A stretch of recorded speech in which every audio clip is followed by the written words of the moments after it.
Bonjour à tous. Alors aujourd'hui une petite vidéo pour vous parler d'un engin de la première série Macross, puisqu'il s'agit du Destroyed Monster. Alors là vous le voyez, c'est pas la version dont nous allons parler aujourd'hui, mais c'est juste pour vous donner une idée de la taille de cet engin, puisqu'il s'agit de l'engin le plus gros embarqué à bord du SDF-1. Il paraîtrait même qu'il est tellement gros qu'il n'y a que deux engins sur le SDF-1 embarqué. Donc le SDF-1 étant la forteresse spatiale, le Macross en version originale. Et donc pour vous donner une ordre d'idée de la taille de cet engin, je me suis permis de sortir mon SDF-1 Hasegawa qui a un Destroyed Monster à l'échelle.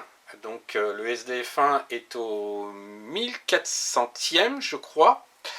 Et donc si je vous montre ce que ça donne, ça fait ça. Voilà, donc ça vous donne quand même une idée de la taille de l'engin.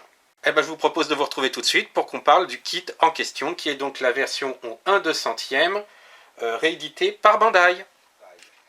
Alors malheureusement, comme la plupart des kits que j'ai montés, je vous l'ai expliqué sur une précédente vidéo, je n'ai malheureusement plus la boîte. Cependant, vous pouvez la voir actuellement à l'écran. Donc c'est une réédition Bandai d'un kit plus ancien datant de 1983 je crois. Et donc édité par Imai. Donc comme on en a déjà vu, c'est le cas ça a été le cas pour le Régulte, ça a été le cas pour le Glage, ça a été le cas là, pour le Destroyed Monster et d'autres kits. Bandai a donc récupéré énormément de moules de la licence Macross qui appartenait à Imai et a donc réédité les kits tels quels, sans aucune modification, mis à part parfois un reboîtage, c'est-à-dire on change le design et l'image de la boîte, mais à part ça, aucune différence. Alors bien entendu, je n'ai plus les grappes, mais je peux vous garantir qu'il y a que les moules devaient être de très très bonne qualité parce que c'est un kit donc qui date de 1983, qui a été racheté. Les moules n'ont pas été refaits, enfin je ne pense pas, et pourtant les grappes sont d'une très bonne qualité. Les détails sont encore très bien visibles, il n'y a pas de flash. Alors ce qu'on appelle les flashs, ce sont des morceaux de plastique que vous pouvez trouver autour des éléments d'un kit et qu'il faut couper.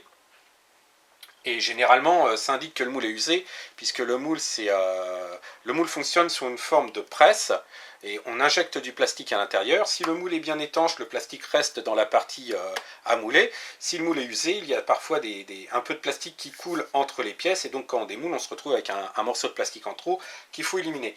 Or, dans tous les kits Bandai que j'ai repris, qui sont donc des rééditions, je n'ai jamais trouvé le moindre flash, ce qui veut dire que les moules doivent être quand même de très bonne qualité, malgré leur âge.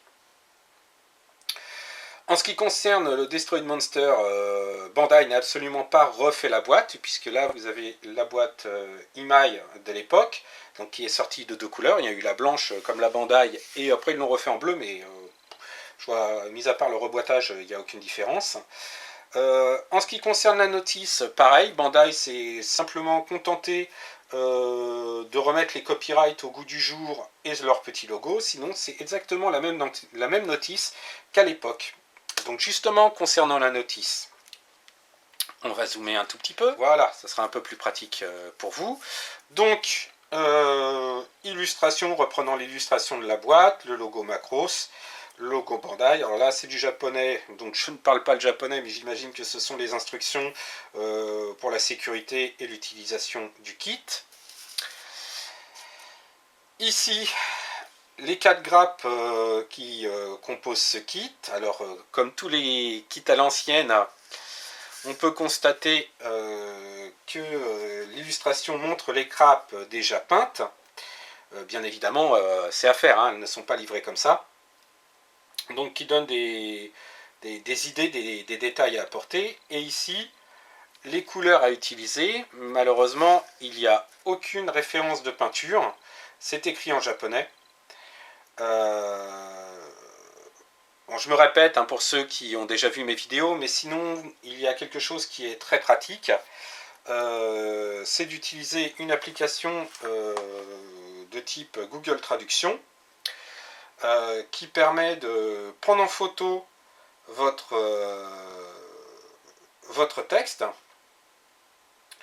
et de le traduire immédiatement. Je vais essayer là, de le faire. Hop. Donc là, je prends en photo.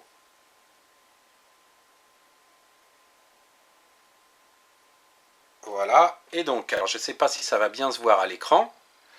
Mais là, donc, il m'a traduit. Voilà, vous avez ici la traduction noir-vert. Bon, alors c'est une traduction approximative, on est d'accord. Hein.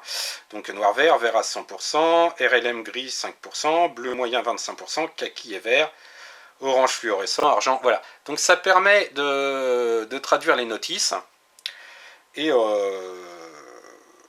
alors c'est approximatif, hein, attention, mais au moins ça permet de savoir où on va lorsqu'on a un doute. Voilà. Alors, ça c'était pour la petite astuce du jour. Revenons à notre kit et à la notice. Voilà. Donc, hop là. Donc, kit de 83, donc kit à l'ancienne. Donc, énormément de pièces en deux parties. Donc, à coller, poncer, mettre de la putty pour effacer les lignes de jointure. Donc, on commence ici par... alors, j'ai utilisé des termes anatomiques pour qu'on voit à peu près où on va, mais bon, c'est très imagé. Hein. Donc, ici, ça correspondrait à la jambe. Donc, les deux articulations de la jambe. Ensuite, on va assembler le pied, on va dire la rotule et la hanche. Donc pareil, hein, énormément de joints à faire disparaître. Ici, c'est la partie arrière de l'engin. Alors avec des éléments de moteur et la trappe de protection. Alors cette trappe est articulée parce qu'on peut la refermer derrière l'engin, telle que représentée là. Voilà, là on en reviendra tout à l'heure dessus. Ou alors l'ouvrir pour car sa puissance de feu est telle qu'il a besoin de s'ancrer sur le sol avec un appui derrière pour compenser le recul dans la série. Donc la maquette permet de faire les deux versions et même de passer de l'une à l'autre puisqu'il y a une articulation à mettre en place. Là, ce sont le début des articulations des bras, donc toujours en deux parties. Alors, avec le recul, je me dis que j'aurais pu upgrader ces parties-là en coupant et en mettant des polycaps. J'ai déjà vu d'autres le faire. Ce qui facilite le montage et l'assemblage par la suite. Moi, j'ai un petit peu galéré avec les masquages pour la peinture. L'assemblage des canons, alors tous en deux parties. Donc là, il y a 3 canons parce qu'en fait, il y en a 2 d'identiques au milieu et un à gauche, un à droite. Donc là, ils ont représenté que 3. Donc en 2 parties avec l'extrémité à insérer, donc pareil, hein, ponçage, un petit peu délicat parce qu'il y a des crénelures. Ensuite ici, l'assemblage du corps, donc avec comment insérer l'articulation du panneau dont je vous parlais tout à l'heure. Donc pas forcément évident à faire. Moi j'ai procédé différemment, c'est que pour me faciliter le travail de peinture, j'ai travaillé le volet d'un côté, et ensuite la partie qui s'insère avec le moteur de l'autre. J'ai inséré les pièces mises à part le volet et ensuite j'ai collé le volet vraiment tout à la fin, ce qui permettait de faire tout le travail de peinture et de weathering en limitant le travail de masquage.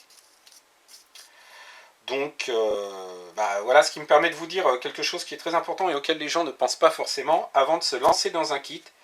Toujours bien regarder la façon dont les pièces sont faites et bien étudier la notice pour voir comment les pièces s'assemblent, ce qui permet par la suite d'optimiser le montage et d'optimiser le travail de peinture pour se compliquer un peu moins la vie. Parce que bon, l'ordre peut paraître logique de montage tel qu'ils l'ont établi, mais parfois modifier un petit peu permet de se faciliter la vie au niveau de la peinture, surtout si on utilise un aérographe et qu'on ne peut pas tout forcément sur grappe à l'avance, ce qui est mon cas. Donc, et également pour poncer et autres, c'est c'est plus facile. Là, si la trappe était montée quand j'assemblais les deux parties du corps, qui s'assemblent donc partie gauche, partie droite, avec une énorme ligne de montage au milieu, ça aurait été beaucoup plus difficile pour moi de poncer cette ligne avec la trappe qui m'aurait gêné, plutôt que de la monter après. De même ici, là, il faut monter les éléments du moteur et cette plaque-là après la trappe. C'était beaucoup plus facile de monter cet élément-là, le moteur assemblé, mettre les petits ergots, là, les petits renfoncements qui vont au-dessus de la partie d'éjection des douilles de tir, putifier, c'est-à-dire mettre le mastic tout autour poncé, et ensuite mettre le reste de la trappe et des éléments une fois ce travail fait. On passe au canon des bras. Donc on assemble sur les bras qu'on a montés avant. Donc en effet là pareil, hein, pour poncer c'est un peu plus délicat. Ensuite on insère les bras, donc qui se clipsent, hein. Il suffit de les insérer et de leur faire un quart de tour vers l'avant ou vers l'arrière pour qu'ils soient verrouillés, hein. Il n'y a pas du tout de polycap, hein. Tout est fait à l'ancienne. Et ensuite, on met les canons en faisant bien attention à leur emplacement, parce qu'ils s'orientent différemment. Et l'assemblage est terminé. Ensuite, donc, les marquages avec des décalcomanies, assez fournis. Et le kit est terminé. Je vous propose de voir le résultat.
Et voilà donc le résultat monté et peint de ce kit vintage du Destroyed Monster au 1/200e de Imai, réédité par Bandai, hein, puisque comme je vous expliquais, il n'y a aucune différence, à part l'étiquette, et peut-être le plastique, puisque comme je vous en ai parlé, c'est du plastique Bandai, donc les petits aléas lors du passage du jus, avec des fissures. Alors les fissures ont eu lieu sur ces pièces là, mais c'est derrière, et j'ai réussi à masquer la fissure avec le weathering, donc elle ne se voit quasiment pas à l'œil nu, surtout si on ne sait pas où elle est. Donc voilà, un kit à l'ancienne, donc qui demande pas mal de travail, mais une belle récompense lorsqu'on voit le résultat, même si on a passé du temps. Donc voilà, un travail de jus, brossage à sec, tamponnage à l'éponge pour faire des effets d'écaillage. Alors je ne sais pas si ça se voit énormément à l'écran, hein, mais il y en a un certain nombre là sur les tubes des canons, les angles.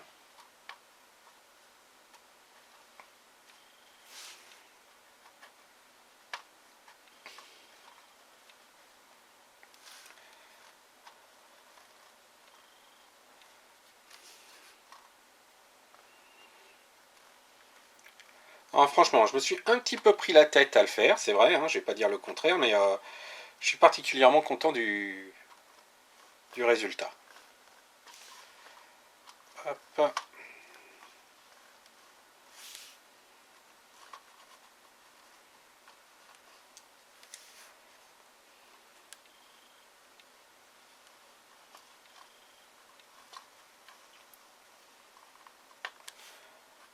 Donc il n'est pas exempt de défauts, hein, il y a encore quelques lignes qui sont visible ça et là, une là sur le dessus de ce canon là. C'est un peu visible aussi sur l'intérieur des bras par endroits.